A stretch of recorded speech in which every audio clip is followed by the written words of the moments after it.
This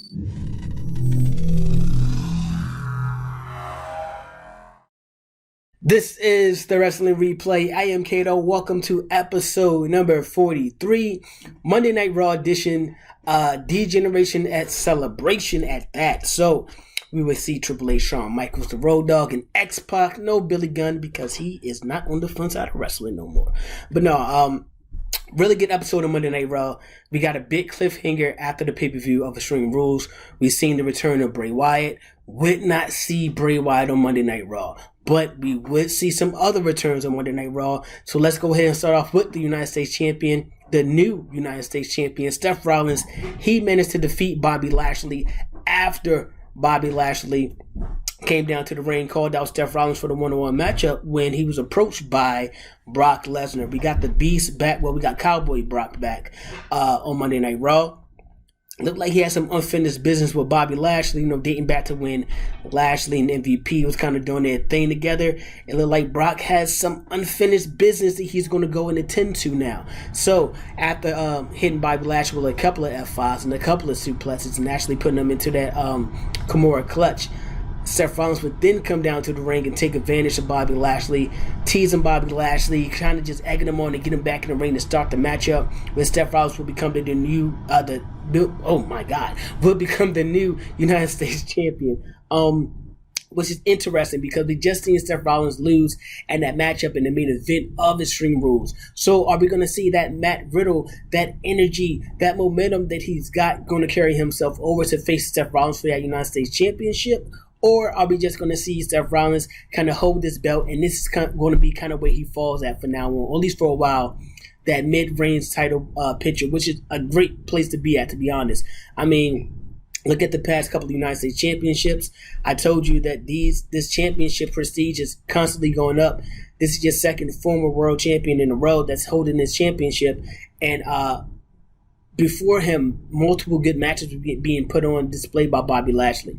Seth Rollins is someone who can come out there and put on a great match week after week. He's someone that can come out there and weasel his way out of matchups. Him being the heel that he is was kind of make you hate him, was going to make you want to watch what he's doing with that title, which is going to want to make you see someone take that title off of him, which is going to make you think about what?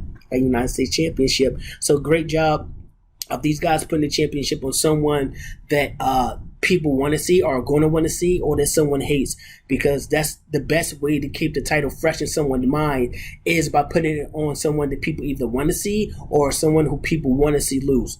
Best things you can do. Now, we also got to see another return. We will see AJ Styles come and confront Judgment Day.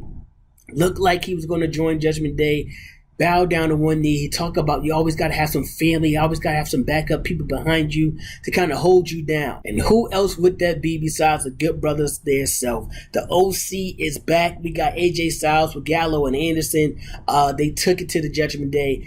I like what's going on here. We didn't really get to see much from Rey Mysterio. I don't know what's going on with Rey Mysterio in the Judgment Day. They're going to kind of end that feud if he's going to kind of be written off, maybe an injury or something like that. But now with AJ Styles having himself back up, Edge, of course, is going to have to take a little bit of time off to tend to Beth Phoenix after taking that concerto by Rhea Ripley at the Extreme Rules pay-per-view.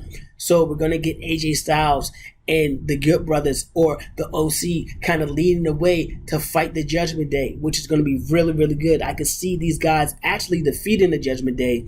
I hope that this feud, this rivalry can kind of go on until we get to Survivor Series. This would be a really good Survivor Series matchup. Only problem is they would have to have one female to kind of join their team. I don't know if it will be someone like Beth Phoenix to kind of come and say, you know what, let me get some payback on Rhea Ripley. I don't know if we're going to get a return from someone else. I don't know if a new woman's going to get called up.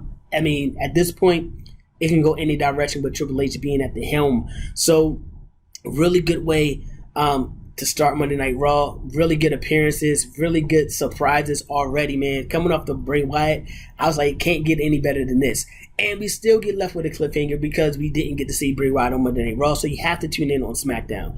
We see Sami Zayn, man. Sami Zayn and Jey Uso just can't seem to get on the right page, man. Sami Zayn would end up losing the matchup to Matt Riddle in a one-on-one matchup where Jey was supposed to make sure Sami wins. That was the words by Roman Reigns. Make sure Sami wins his matchup.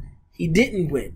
We don't know what type of punishment is going to happen or lead to Jey from Roman Reigns, or what type of backlash is going to come from it.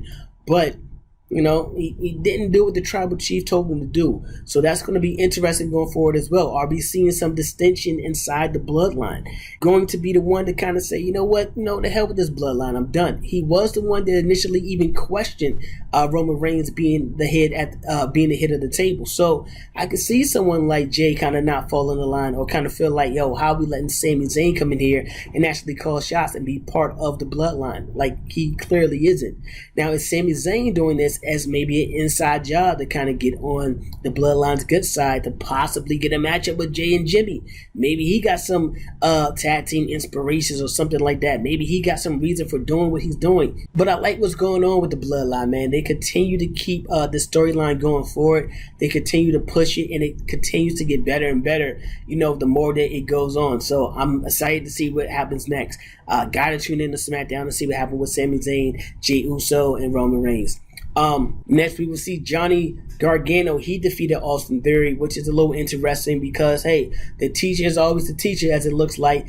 Theory is still the student, and Theory is still a Money in the Bank holder. So I'm not sure exactly what's going to happen next, because his eyes clearly aren't on the prize. It's on Johnny Gargano. So he needs to get back in line. He needs to get back on track and do what he's supposed to do. As for Johnny, it's perfect. All he's doing is continue to climb up the ladder. We got to see Rey Mysterio. He defeated Chad Gable in a one-on-one matchup, but he was attacked by Dominic himself, hitting a 619 on him while he was trying to fend off the rest of the Judgment Day. Now, like I said earlier, I don't know what you're going to do with Rey Mysterio. I feel like he's really not into it. He's not fighting Dominic back. I don't think it's going to get to a point where he's going to say, you know what, I'm going to go ahead and challenge my son to one-on-one. So I'm not sure exactly what they're going to do with Rey Mysterio. Now you have AJ Styles and the OC. They're going to kind of go one-on-one with 3-on-3 with Judgment Day. So it appears that Rey is kind of getting removed from that Judgment Day. To me, anyway, it appears he's getting removed from that Judgment Day and Rey Mysterio kind of beef. Edge has already taken the backseat for a little bit. I assume he'll come back before Vengeance. That will probably cap off sometime in maybe December-ish, I could think of. But we got to see Candice LeRae. She defeated Bayley in a one-on-one matchup. That can't be good for Damage Control, considering Bayley didn't get to win her ladder match and she's not the champion right now. Omos, he defeated some, local guys, Johnny Ace and Chico. More importantly, I like what's going on with Omos and Braun Strowman. They haven't really, came to blows, but they both acknowledge each other. Like, they both notice each other, and it can only be one big man. It can only be one real monster amongst men. And at some point, these two are going to clash, and that's going to be a really good matchup. But I want to know if it's like we're looking at each other as I'm the best big man that's out on the roster right now, or is MVP kind of like working his magic and saying, you know what, if I could put Omos and Braun Strowman together, who would be able to stop these two guys? You got Braun Strowman beating up two guys, night in, night out. You got Omos doing the same thing, beating up two local guys night in, night out. So we put these two dominant guys together, they could probably destroy half the roster. So I don't know if MVP is thinking along those lines, or if they're thinking along the lines of, like, it can only be one. So we'll have to kind of see when these two actually kind of really come face to face and really exchange words with each other. Now, we will also get to see the return of Elias next week on Raw. And while we did not get to see or hear from Bray Wyatt, we did get another cryptic message kind of saying, reveal in what you are. So I'm not sure what that means. Hopefully Bray Wyatt at some point is going to come and really address, why he's here in his direction. But that about does it for Monday Night Raw. Really great episode, great cliffhangers, great surprises again. And I still haven't been on social media, so I didn't expect any of these people to show up, to be honest. So that was a plus for me. Now I'm really hyped for SmackDown. I don't know if we're going to get more surprises or what, but Hopefully we get to hear from Bray Wyatt come SmackDown on Friday night. All right. If you haven't already, please go ahead and hit that like and subscribe button. Make sure you turn on your notifications. Make sure you're following us at The Wrestling Replay. Drop a comment down below or hit us up in the DM on Instagram. Either or. Love to hear from you guys all the time anyway. But I'm Cato, man. That about does it for me in Monday Night Raw. I'll be back here with AEW Dynamite in a couple of days. And then we're going to jump into Friday Night Delight being SmackDown and Rampage. All right, I'm signing out. Peace.